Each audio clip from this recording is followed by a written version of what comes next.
Just coming off Toy Fair New York 2025, we bring back the guy you see on NBC's Today's Show, innovation expert Steve Greenberg, who's agreed to give us his top 5 favorite new toys. Welcome back to the show, Steve. Always a pleasure, Woody. And let me make it clear, there really are no top 5 because it's like picking your favorite child. I mean, there were hundreds of toys there, and there were dozens that I loved, but you want 5, so I've narrowed it down to 5. All right, let's start. Number 5. Okay, number 5, Monopoly app banking. So this is like the old Monopoly game that you and I remember as kids, but they took out the money. You have a smartphone or a tablet, and the cards all have QR codes. So you scan in the prices, it deducts basically like your checking account, and it basically manages the money as opposed to you having actual dollars going back. Plus they changed the names of things from Park Place and Atlantic Ave to Chocolate Factory and an ice cream skating ring and whatnot. But there's still railroad and free parking. It still looks like Monopoly, but again, now without the money. So kind of cool. Monopoly app parking. Number 4, Play-Doh Barbie. We all know what Barbie's all about. We know what Play-Doh is all about. Well, they have a gadget there and Play-Doh that you put the Play-Doh in it, press it down, and it creates sheets of Play-Doh. And it also will ruffle it like a skirt or like a fringe. And you can, this way, the idea is for anyone who's interested to make Barbie's clothes out of Play-Doh. And some great ideas are given. They actually had a whole display of maybe 2 or 3 dozen works that kids have made that were amazing. So it really does trigger the fashion designer in kids. And again, you're working with Play-Doh instead of cloth.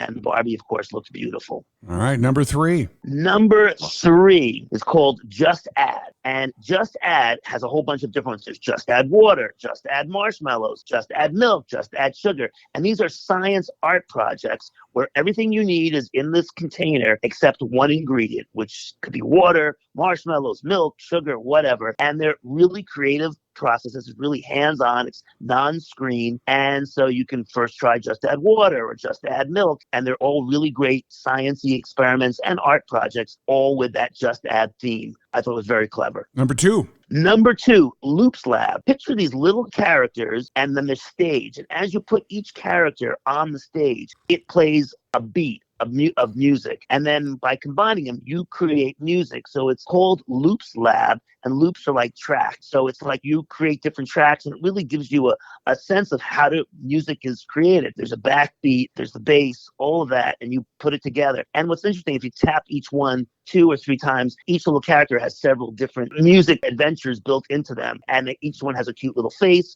so they have a little personality to it, but at the same time, you're kind of learning about music. It really unlocks endless musical possibilities, and the sound was actually very cool. I really enjoyed it. All right, Steve, what was your favorite toy that you discovered? Okay, I almost say there's a tie for first. There was one which was called Cooper, the STEM robot, which is all about teaching kids STEM, and it was under $100. The name Cooper, the STEM robot. And then Snorble, which was about $300, a little pricey, but it's a sleep companion that interacts with kids. So it helps the kids and child create a bedtime routine without screen time. But it's a little character with a little animated face, which is very cute, called, again, Snorble. And if a child wakes up in the middle of the night, they can talk to Snorble, can then reassure the child how to get back to sleep again. It's really all about creating a healthy sleep hygiene. It also does stories and just healthy bedtime in general. And of course, it's controlled. Parents have a lot of control over it, and you customize it with a mobile app. Again, about $300. So Cooper, the STEM robot, I liked a lot, under $100, and Snorble, under $300. And this is just a small taste of the hundreds and hundreds of cool new toys that are going to be launched this year that I got a sneak peek at Toy Fair. So all cool stuff. And Steve, what's that online YouTube game show you have again? If you like gadgets and you like a game show, check me out. It's called What the Heck Is That? If you go to gadgetgameshow.com, click on the red bar, it takes you to the videos. I have over 100 episodes up there. Each one I show you a mystery gadget. We've got some panelists trying to guess what the heck that is. You can guess along too. And of course, at the end, there's always a reveal where I tell you about the gadget. So if you love gadgets and you like a challenge, check out What the Heck Is That? At gadgetgameshow.com. Always great chatting, Steve. Thanks for making time for us here on 103.9 The Maverick. Always a pleasure, Woody.